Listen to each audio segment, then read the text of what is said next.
Hi there, this is Harry and welcome back to Advanced English Lessons with Harry, where I try to help you to get a better understanding of the English language. And the lesson that we have today is about descriptive English. So advanced English, descriptive English, something outside of the ordinary, something outside the normal words that you might use. It's all very well using words like interested and big and long, and these are the normal adjectives we use. And usually when we're describing something, we use adjectives to describe those nouns. We use adverbs to describe verbs, but we use adjectives to describe nouns. And people often get stuck in a rut where they use the same adjectives all the time. I see it when students send me their written work. Yeah, it's good. The grammar is good. The construction of the sentences is good. The use of prepositions, whatever they have, is good. Where it falls down and where it isn't so interesting is when the language is very simple or very plain and something that they haven't had the ability to improve. So if you're preparing for exams, it's always nice to be able to throw in or drop in some phrases, some expressions or language that is a little bit different than you normally use. So this is what this lesson is all about. So I'm going to go through some simple statements or neutral type of language, if you like, and then I'm going to give you something a little bit more progressive or a little bit more descriptive or even a little bit more persuasive. Okay, so let me start, give you one example. If you're going to travel to the city center or you're in the city center. So it doesn't describe anything in particular. It's the center of the city. Yeah. But you could use an expression like in the heart of the city, or the real heart of the city, or the business center of the city, or where the old city used to be. So you can use different ways in which you can describe the center of the city that you're going to visit, or the center of the city in which you live, or the center of the city in which you work. Okay, so you can describe it in different ways. So instead of saying in the city center, you can say in the heart of the city or deep in the city. The different ways to describe it. Let's give you another example. If we said, I want to have a different experience. So if you're planning your holidays and you've had all the sun holidays and you want something a little bit different, you might say to your partner, I want a different experience. So how could you express that in another way, a different experience? Well, you could say, I want a unique experience or an unusual experience, or something a little bit off the beaten track, okay? That will something describe something very different, yeah? Very strange, or something that's not your norm, something that you don't usually do. So a unique experience. If you always set high standards, okay, so maybe you have high standards for yourself, high standards for the work you do, high standards expected from your kids. How else might you express that high standards? You could use the word exacting, okay? Exacting standards. He has very exacting standards, meaning he has very high standards, or what he expects from other people, or indeed what he expects from himself is exacting, very exacting standards. Okay? If somebody is well-trained, a well-trained team, a well-trained individual, a well-trained dog, yeah? How else might you express that? Well, you could say a highly trained dog, a highly trained team, a team trained to very high standards, or an expression like you have set the bar very high. And the bar, in the Olympic Games is the bar that they jump over when you're using the pole vault, okay? So when you set the bar very high, it means your standards have been raised, they have increased. So you can have highly trained people, you can have very well trained people, and you can set the bar very high for those people who you expect to achieve a certain standard. Yeah. Okay. So setting the bar high, highly trained individuals. If we talk about cooking in the home, we always talk about to make a dish or make up a dish. Yeah. So what other way can we describe make a dish? Well, we can simply use the word create to create a dish. What are you going to create this weekend? What food are we going to have? How are you going to cook it? How are you going to present it? We have guests coming and they always love to taste your cakes. They always love the way you present the table. So you create wonderful meals. They are an experience in themselves. So it's just not about making dinner.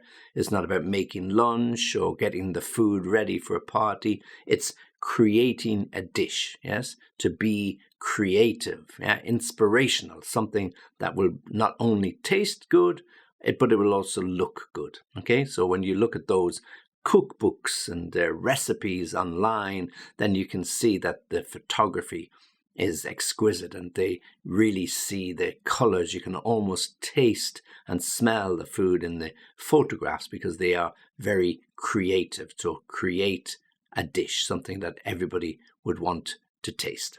I would ask you if you do like this particular lesson, and please like the video, and if you could subscribe to the channel, I'd appreciate it a lot because it really, really helps. If we're talking about holidays again, and we often go to spend our time in hotels, and hotels always have very attractive web pages. They have lots of mission statements as to how they're going to look after you, and often you say, "We promise to provide you with this. We promise you a really relaxing time. We promise you top class food, top quality accommodation." So how else can we explain that? So what words can we use instead of "we promise"? So we can use an expression like, "Our commitment to you is to provide the best of everything. Our commitment to you is to give you an experience that will be second to none. Our commitment is to give you a service that will be head and shoulders above anything else available in the market." Okay, so really deeper type of language, much more descriptive rather than, "We promise to give you a clean bed, a nice room and good food." That's okay, that's what you want. I mean, that's the minimum you will expect. But if you can read something that says, "Our commitment is to provide you with a service second to none," that really grabs your attention. It would grab my attention, and I'm much more likely to try and reserve a room in that hotel than the hotel that just simply tells me your room will be clean and there'll be hot food available for you at 9 o'clock. Okay, so our commitment to you is as follows. Companies always have mission statements, particularly American companies. You go into their offices and on the wall in the reception area will be their mission statement, whatever that is, to be the best, to be the greatest, to be the quickest, the fastest, the most profitable, whatever it is. Okay, so often companies' mission statement is around some basic ideas or some basic concepts. Okay, but Americans are great for using an expression, core values. Okay, so our basic idea is to provide you with really good, accurate customer care and customer satisfaction. That's fine, that's good. But the Americans will talk about our core values, those values that get right deep to the center of our business. Our core values are to look after our customers in a very special way, that anything that they want within reason we'll be able to provide, that customers come first, so that it's the customer satisfaction that is the utmost importance to us. We put our core values on the line every day. We're there to serve the public, to serve the people, to serve our client base. Okay, so they're very descriptive words that we can use. And it's really important because when you become a customer of a company, whether it's a legal firm, an accounting firm, or whatever it might be, you'd like to think that you are treated a little bit differently, that they're glad to have your business, and that they will look after you when problems arise. So our core values are the following. Now, some other expressions. We often say when we want to rent or buy a home, we want a safe place for ourselves and our family to live. Okay, so A safe place can also be a secure home. So there's a very strong word to describe secure. It's not just that the windows close and the doors lock, which is a simple definition of secure, but secure is something that's peaceful, something that's warm, something that's safe, a safe environment, a secure environment for our children to grow up in. Yeah, so that's really a nice way to describe our home, not just a safe place, but a secure environment in which we can bring up our children with love and affection. Okay, so safe place, a secure home. We can talk about a good place to meet, a good place to have our office event, a good place to take our staff, a good place to locate our business. But in a better way, we could use the word ideal, an ideal venue. Okay, so an ideal location, an ideal venue. So if we're planning something simple, just like the office party at Christmas time, or we're thinking of moving our office on a permanent basis to find something that's more accessible to our clients or our staff, then we would talk about locating and finding an ideal venue, an ideal location. If you're planning a wedding, you want something special. You want something that's surrounded perhaps by trees, nice lawns and gardens where you can walk, or your guests can walk, and you can have your wedding photographs and video taken, something to look back on in the years ahead. So in that situation, you'll certainly be looking for the ideal venue to host your wedding reception. Okay, so much better words than saying a good place or an attractive place where we can invite our guests to. Okay, so try to think of something more descriptive, something that's going to add value and paint a really, really good picture that when people read it, they'll have an immediate picture in their mind. And then finally, we can talk about, when we talk about a lot of something, we can talk about plenty. Okay, so a lot of is a great word to describe, a lot of money, a lot of people, a lot of food, a lot of time, a lot of energy. We can use it for lots and lots of things. We can substitute it with plenty of time, plenty of food, plenty of money, plenty of energy. Okay. But if we want something a little bit more descriptive, then we can talk about an extensive range. Okay, so you want to buy new pots and pans for your kitchen. So you go to IKEA, or you go to another department store that has a lot of choice. They've got pots and pans from every country, every manufacturer, up and down and across Europe, okay? But if you use an expression like an extensive range, well, this top-class shop has an extensive range of kitchen equipment, okay? So it has everything you could possibly need.